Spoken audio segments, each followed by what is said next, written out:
Welcome to another video on the channel Exploring Literature with Amy. In today's video, I will be discussing a very important and famous long question from Philip Larkin's poetry. The question is Pessimism in Larkin. Before this, I have recorded the videos on several poems of Philip Larkin.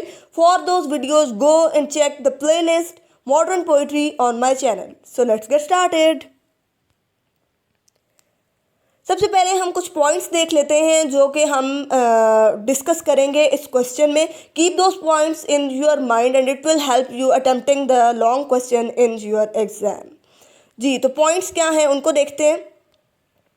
सबसे पहले है हमारे पास introduction. हम कुछ introduction जानेंगे इस question से related. फिर हम एक क्रिटिक है जिसका नाम है एंड्रियो मोशन, उसके कुछ पॉइंट ऑफ व्यूज़ हैं लार्किन को लेकर, उनको डिस्कस करेंगे. फिर हम उसकी डिफरेंट पोइम्स में हमें पेसिमिस्टिक अप्रोच और पेसिमिज्म किस तरह से नज़र आता है वो देखेंगे. फॉर एग्जांपल उसकी पोइम चर्च गोइंग उसमें देखेंगे, एम्बुलेंस जो उसकी पोइम है उसमें देखेंगे, 1914 में मिसेस ब्लीनी वगैरह में, और एंड पर हम जो है इस क्वेश्चन को जो है वो कंक्लूड कर देंगे. ये एक बहुत इंपॉर्टेंट लॉन्ग क्वेश्चन है जो कि लार्किन की पोइट्री में से जो है वो पूछा जाता है. ये 20 मार्क्स का लॉन्ग क्वेश्चन आता है.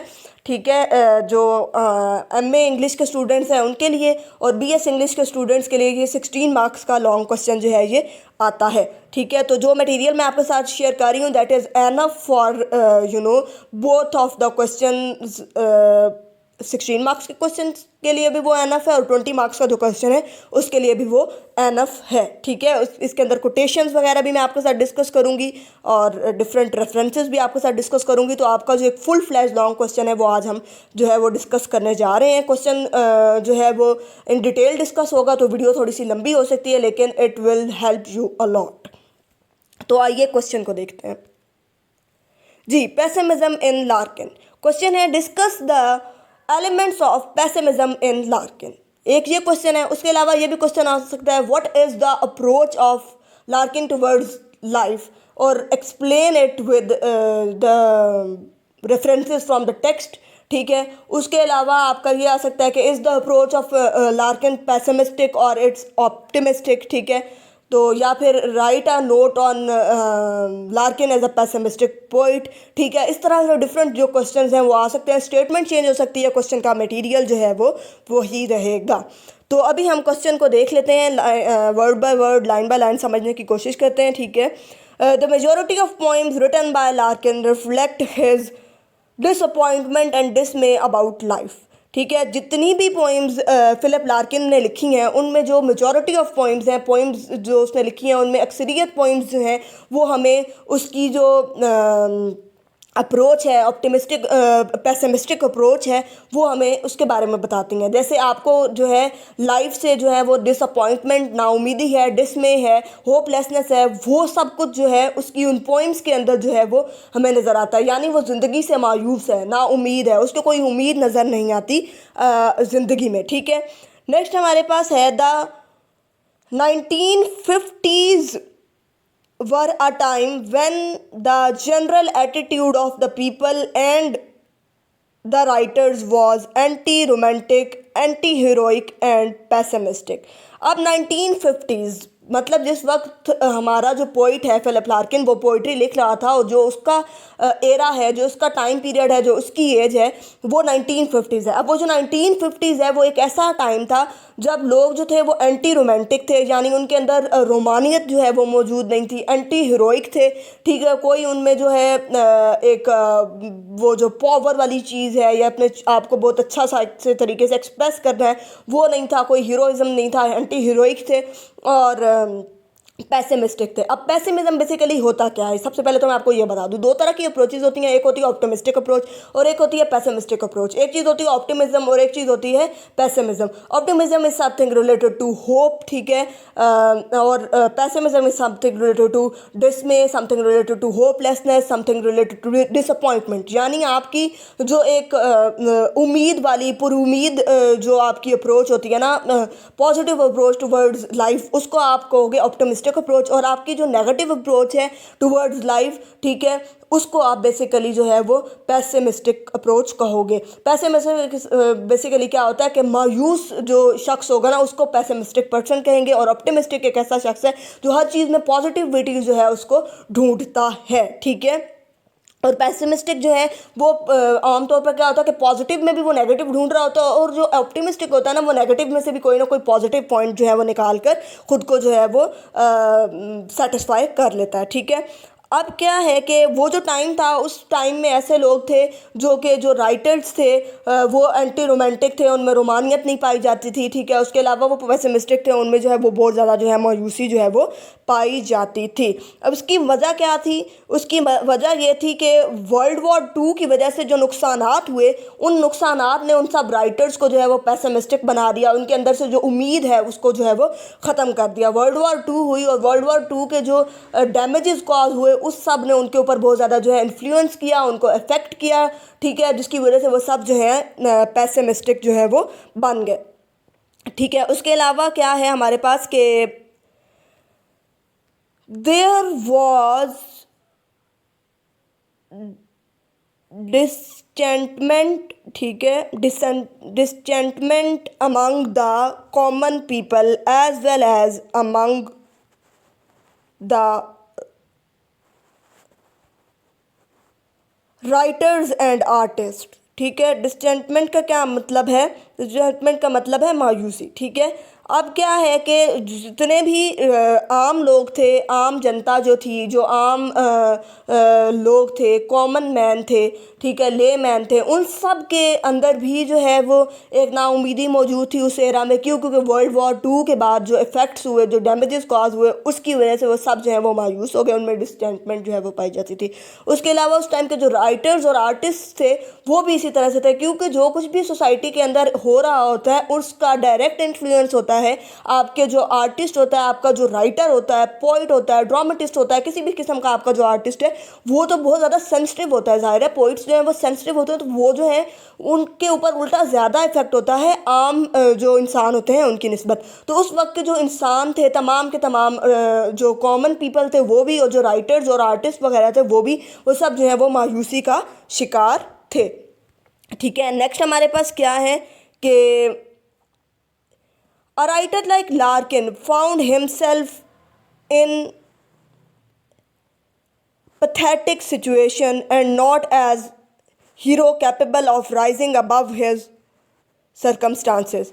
ठीक है, अब जो शख्स था, लार्किन जैसा शख्स, एक राइटर जो लार्किन था, उसने क्या किया कि उसको जो है वो हर चीज़ में ही जो है वो एक नाउमीदी जो है वो नज़र आने लग गई, और उसकी एक पथेटिक सी जो है वो सिचुएशन हो गई। ठीक है, और उस पथेटिक सिचुएशन से निकलने के लिए उसने कुछ नहीं किया, और उसने ये नहीं सोचा कि इन सर्कमस्टांसेस से, इन हालात से जो है उसको निकलना चाहिए और उसको उठ के खड़े होना चाहिए, बल्कि उसकी पोइट्री में भी जो है हमें इसकी ये जो पथेटिक सिचुएशन है ये सारी दिखाई देती है। But Larkin was not a pessimistic poet, लेकिन लार्किन जो है वो पेसिमिस्टिक पोइट नहीं है, वो मायूस पोइट नहीं है, यानी थॉरोली वो एक पेसिमिस्टिक पोइट नहीं है। इसका क्या मतलब है कि वो मुकम्मल तौर पर एक मायूस शख्स, एक मायूस शाहिद नहीं है। अ क्रिटिक एंड्रियो मोशन सेज दैट, एक क्रिटिक है जिसका नाम है एंड्रियो मोशन, उसका क्या कहना है उसको देख लेते हैं।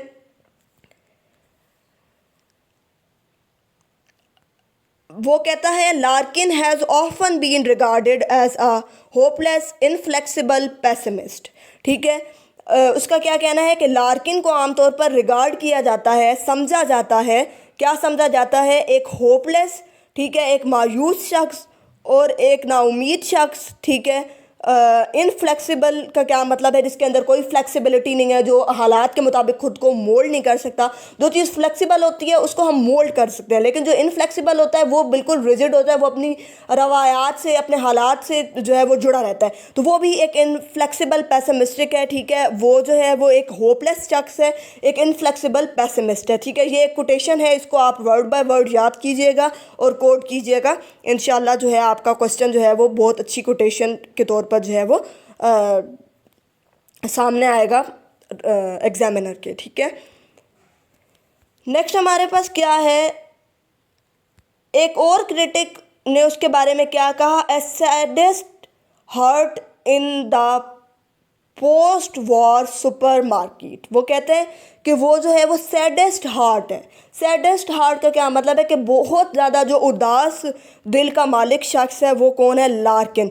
पोस्ट वॉर का क्या मतलब है कि वो जो वॉर हुई उस सारे वॉर के दौरान जो एक सैडेस्ट हार्ट था ना, वो कौन था, यानी बहुत ज़्यादा उदास दिल जो है वो कौन है उस सारे टाइम पीरियड के दौरान, वो हमारा लार्किन है। ठीक है, और वो जो सुपर मार्केट है, वो जो सारा उस टाइम का हालात थे, जो सारी वो उस वक्त वो जो जगह थी, वहाँ पर जो सैडेस्ट हार्ट है वो लार्किन है। ठीक है, ये एक और क्रिटिक ने उसके बारे में कहा।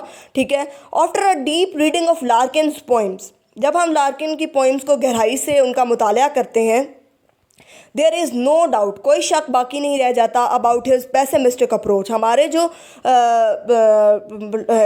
लार्किन है उसकी जब पॉइंट्स हम पढ़ते हैं तो हमें जो है, जब उनका डीपली हम मुताला करते हैं तो हमें क्या पता चलता है कि कोई शक नहीं रह जाता इस बात में कि उसकी जो अप्रोच है वो पेसिमिस्टिक है, उसकी जो मॉडर्न लाइफ की तरफ अप्रोच है वो पेसिमिस्टिक है, यानी उसकी अप्रोच जो है वो मायूसाना है। ठीक है, और फिर क्या है, his outlook on life is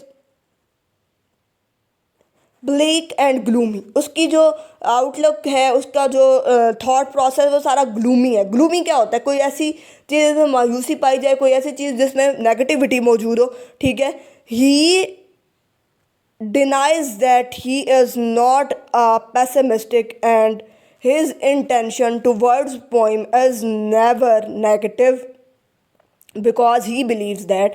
अब जो ये तो हो गया ना, कुछ पॉइंट्स हमने पहले देख लिए कि कुछ जो क्रिटिक्स हैं वो उसके बारे में क्या कहते हैं, लेकिन वो जो हमारा पोइट है ना वो खुद को पेसिमिस्टिक नहीं समझता। वो कहता है कि उसकी जो अप्रोच है लाइफ की तरफ वो जो है वो पेसिमिस्टिक नहीं है, और वो कहता है कि उसकी जो इंटेंशंस हैं पोइम को लिखते हुए वो कभी भी नेगेटिव नहीं होती। और वो ये कहता है कि ऐसा क्यों है, क्योंकि वो कहता है the most negative poem in the world was it self a proof that the writer had a capacity for positive thinking.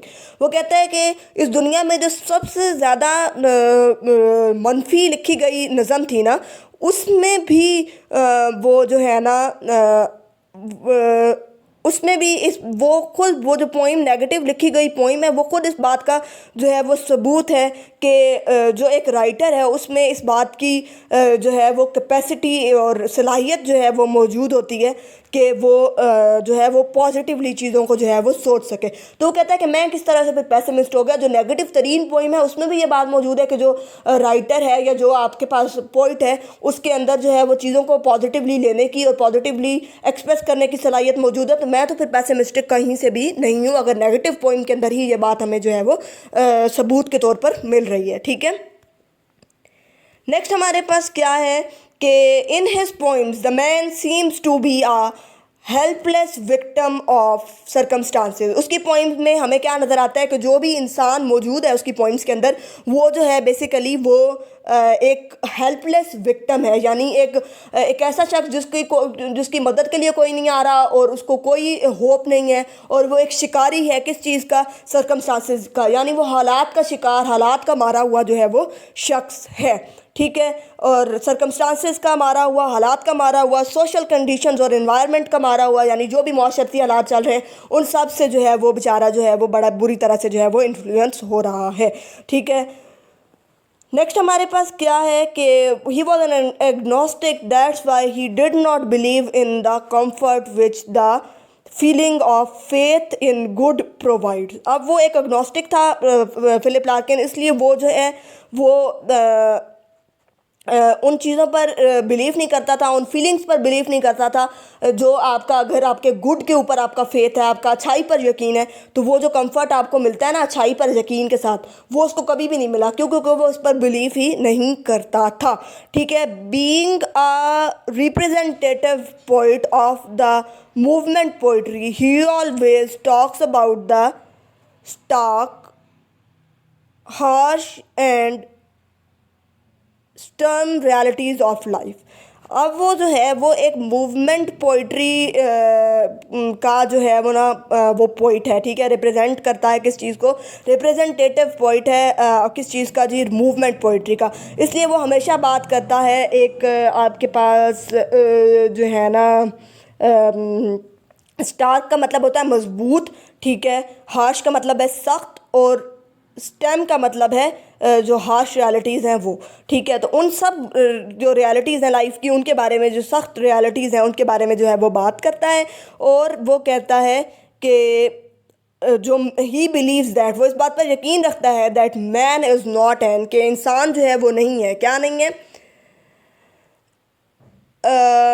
इस बात पर यकीन रखता है कि मैन जो है वो एक इंडिपेंडेंट बीइंग नहीं है, यानी वो खुद मुख्तार नहीं है, वो सेल्फ सफिशेंट नहीं है, वो दूसरों पर डिपेंडेंट है। और उसकी वजह वो क्या बताता है, because he has no power to mould his circumstances. वो इस बात पर यकीन रखता है कि इंसान के अंदर इस बात की पावर ही मौजूद नहीं है कि वो जो है वो जो है ना वो अपने सर्कमस्टांसेस को मोल्ड कर सके, हालात को जो है वो बदल सके। इसलिए वो कहता है कि इंसान जो है वो कभी भी जो है वो मायूसी से जो है वो बाहर नहीं निकल सकता। ठीक है। However the man depicted in his poem is a victim and not a architect of his fate. वो कहता है कि वो जो शख्स है वो एक विक्टम है, और वो खुद अपनी उसकी पॉइंट में जो शख्स दिखाया गया वो विक्टम है, और वो जो है आर्किटेक्ट नहीं है अपनी फेथ का, यानी वो अपनी किस्मत का जो है वो खुद उसका किस्मत का धनी नहीं है, और वो किस्मत का ममार जो है वो नहीं है, जो शख्स उसकी ज़िंदगी पॉइंट्स में दिखाया गया वो। ठीक है। इन दिस रिस्पेक्ट, इस हिसाब से क्या है, he is close to Thomas Hardy, वो टॉमस हार्डी के करीब है। अब टॉमस हार्डी जो है वो एक फेमस नॉवलिस्ट थे, पोइट भी थे। ठीक है। वो विक्टोरियन पोइट हैं, विक्टोरियन राइटर हैं। ठीक है। विक्टोरियन एज के, उनका बड़ा फेमस नॉवल है टेस्ट ऑफ द हर्बेवलिस, उसको भी इंशाल्लाह मैं कवर करूँगी। अच्छा, टेस्ट ऑफ द हर्बेवलिस में भी और उनके जो बाकी जो नॉवेल्स हैं उसमें भी क्या है कि उन्होंने जो है पैसिमिस्टिक अप्रोच ही जो है वो दिखाई है। तो इस तरह से वो हार्डी के साथ मिलता है हमारा जो पोइट है लार्किन। ठीक है। But he does not put emphasis on chance, लेकिन वो चांस पर, इतफाक पर या कोइंसिडेंस वगैरह पर उसका जो एम्फेसिस है वो नहीं